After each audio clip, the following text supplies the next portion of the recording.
Assalamualaikum warahmatullahi wabarakatuh. Perkenalkan, nama saya Muhammad Mutadinata. Saya dari kelas C di tingkatan informatika. Saya dari Departemen Senor.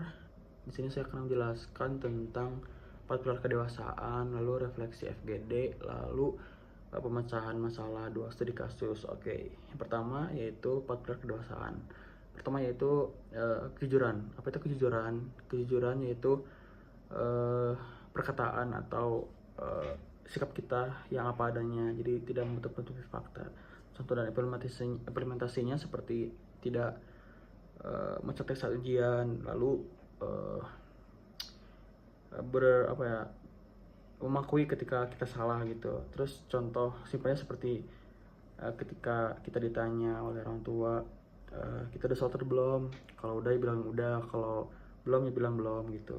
Kayak yang kedua itu kedisiplinan. Apa itu kedisiplinan? Kedisiplinan yaitu mematuhi aturan atau waktu yang sudah ditentukan. Contohnya seperti kuliah. Jadi kuliah kan masuk jam 7, jadi kita harus disiplin masuk jam 7. Terus kalau ada tugas kerjain, jangan lewat dari deadline, kita harus disiplin gitu. Itu contohnya. Oke, yang ketiga yaitu tanggung jawab.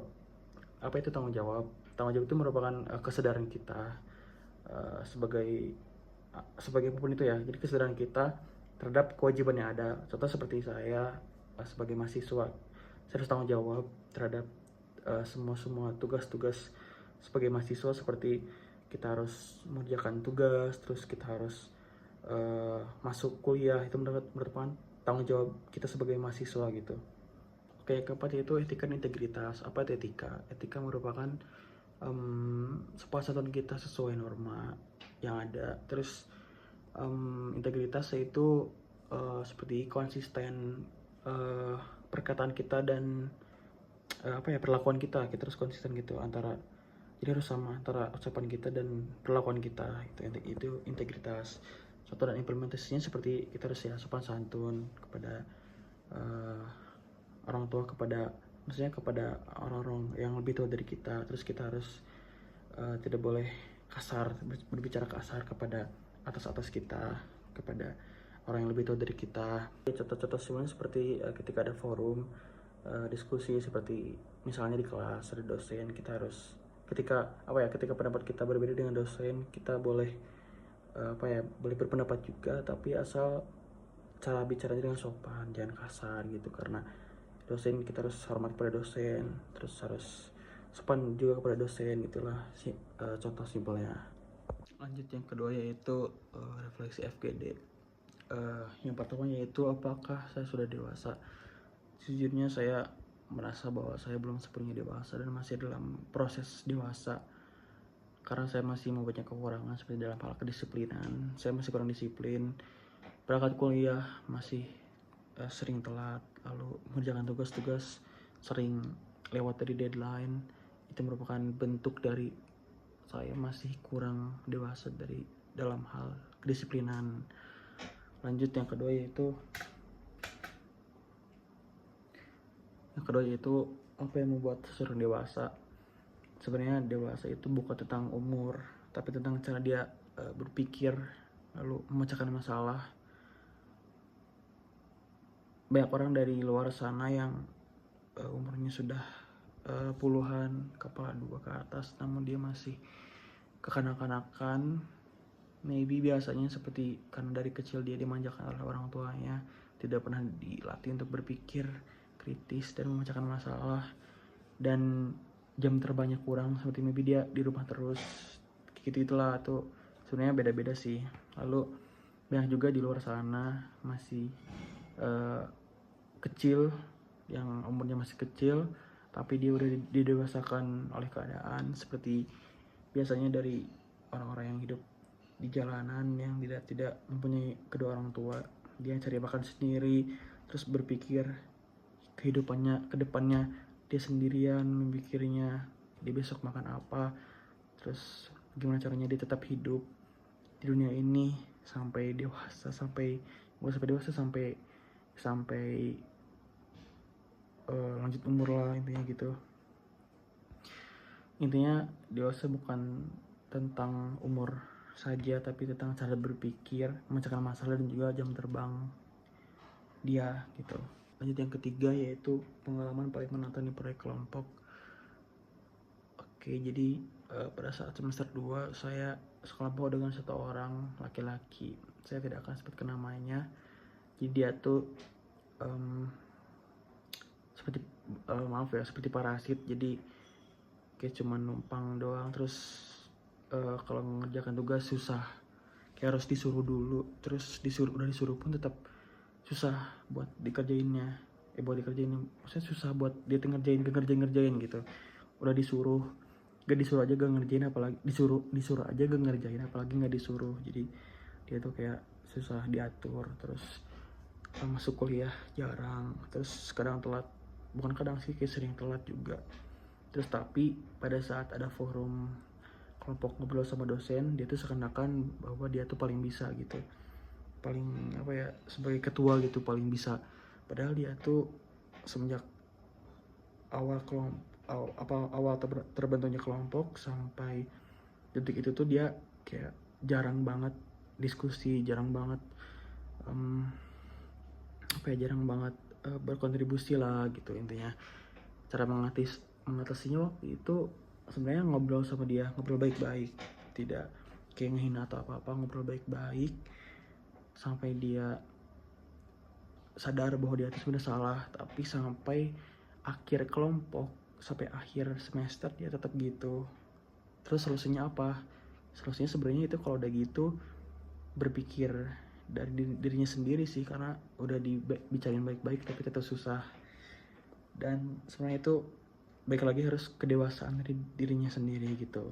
Yang keempat yaitu pelajaran terbesar tentang kedewasaan di kuliah.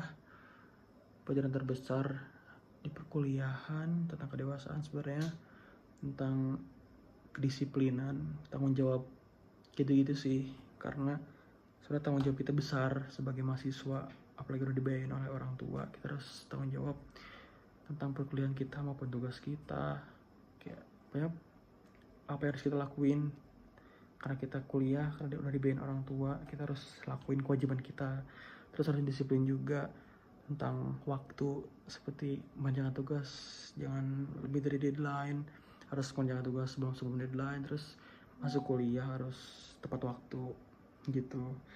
Terus komunikasi paling penting, karena kuliah kan banyak orang juga. Terus kita harus komunikasi, harus baik, harus dewasa, harus sopan, santun, gitu-gitu. Jangan pelontong lah intinya, kayak gitu. Terus kita harus mandiri karena kuliah juga jauh dari orang tua. Kita harus mandiri, terus makan mandiri, kayak gitu. Itu mandiri semuanya, pikirin harus mulai mandiri, jangan dulu melibatkan orang tua, karena ini kita lagi proses menuju masa depan, proses menuju dewasa gitu. Oke, lanjut untuk studi kasus yang pertama. Saya akan memprioritaskan akademik, itu udah pasti, udah jauh pasti memprioritaskan akademik. Kenapa? Karena kewajiban saya sebagai mahasiswa di Polban itu akademik, belajar. Terus untuk organisasi, saya tidak akan mengikuti organisasi jika saya tidak masuk kuliah di Polban gitu. Terus apa tujuan kita di Polban? Ya belajar. Intinya belajar itu paling atas. Jadi akademik itu paling awal, paling utama. Kita akademik dulu, baru organisasi gitu. Kenapa gitu? Karena ya Polban sebenarnya tempat akademik kan, bukan tempat organisasi gitu. Jadi sebenarnya basicnya itu gampang sih.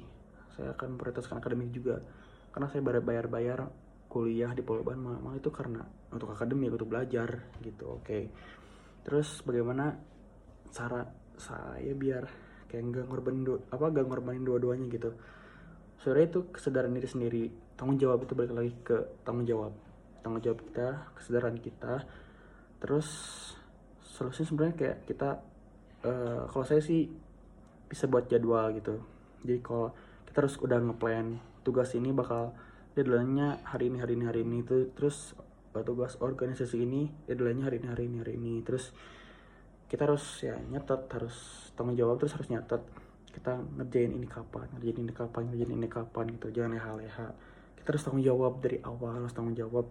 Kita kan masuk organisasi juga karena kita yang mau kan, berarti kita yang harus tanggung jawab karena kita yang milih. Jadi kita harus pintar-pintar aja sih, harus pintar-pintar nyari solusinya agar kita bisa bertahan, harus bisa bertahanin dua-duanya gitu.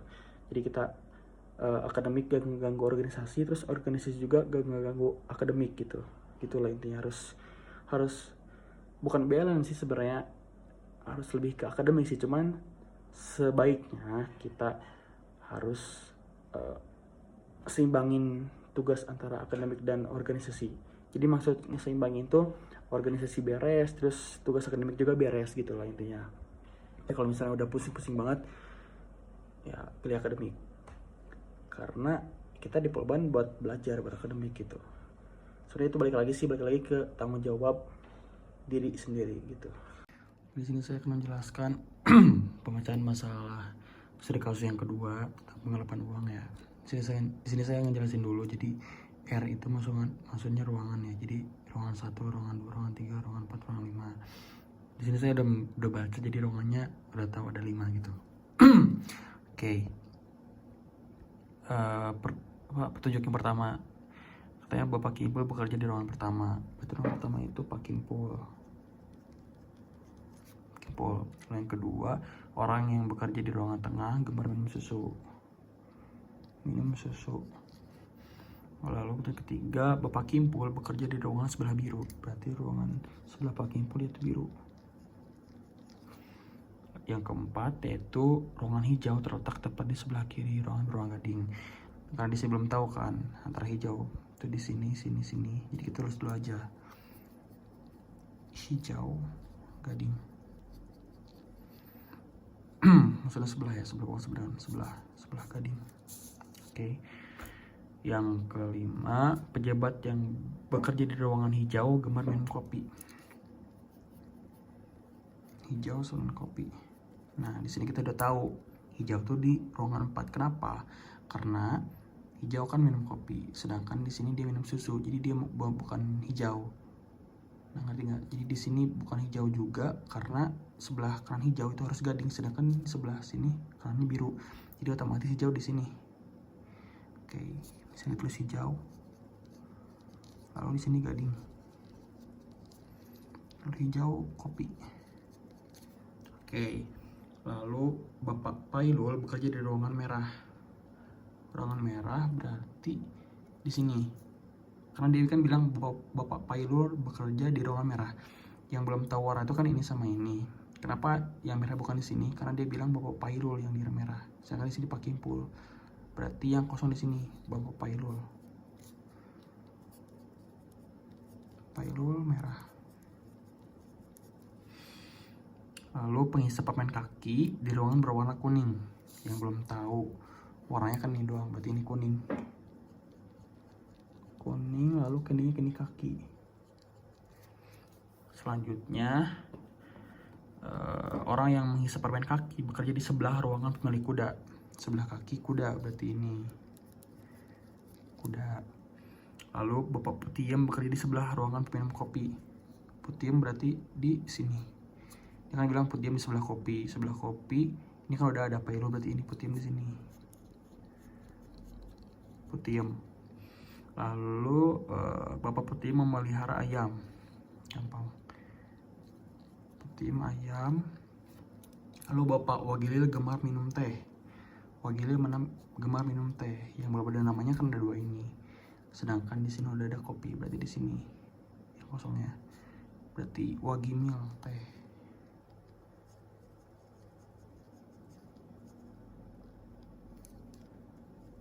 Wagimil teh. Lalu Bapak Suroso gemar menghisap permen min. Yang belum ada namanya doang. Suroso. Permennya min. Lanjut, penghisap permen jahe gemar minum sirup. Yang belum ada permennya cuman sebentar. Penghisap permen jahe gemar minum sirup. Oh, ini berarti di sini. Dia kan yang belum ada minumannya cuma ini sama ini belum ada minumannya. Terus yang minum sirup bilang katanya dia gemar minum permen jahe, sedangkan di sini udah ada permen kaki, jadi otomatis di sini. jahe sama sirup. Lalu penyisa permen coklat, pemelihara burung parkit. Permen coklat yang belum ada permennya ini 2. Sebenarnya udah ada kuda. Di sana katanya permen coklat, pemelihara burung parkit. Berarti di sini permen coklat, parkit. Terakhir, orang yang menghisap permen jelly bekerja di sebelah ruangan seorang yang memilih anjing herder. Yang belum ada permennya ini doang. Ini jelly. Sebelah jelly katanya ada anjing herder. Sebelahnya kan ada 2 nih. Ini sama ini. Jadi udah ada parkit. Berarti di sini herder. Nah, yang ditanya siapa pemilik kucing siam. Di sini udah ada semua nih petnya. Herder, kuda, parkit, ayam. Yang belum cuman ini. Berarti ini pemunya kucing siam. Yang punya kucing siam.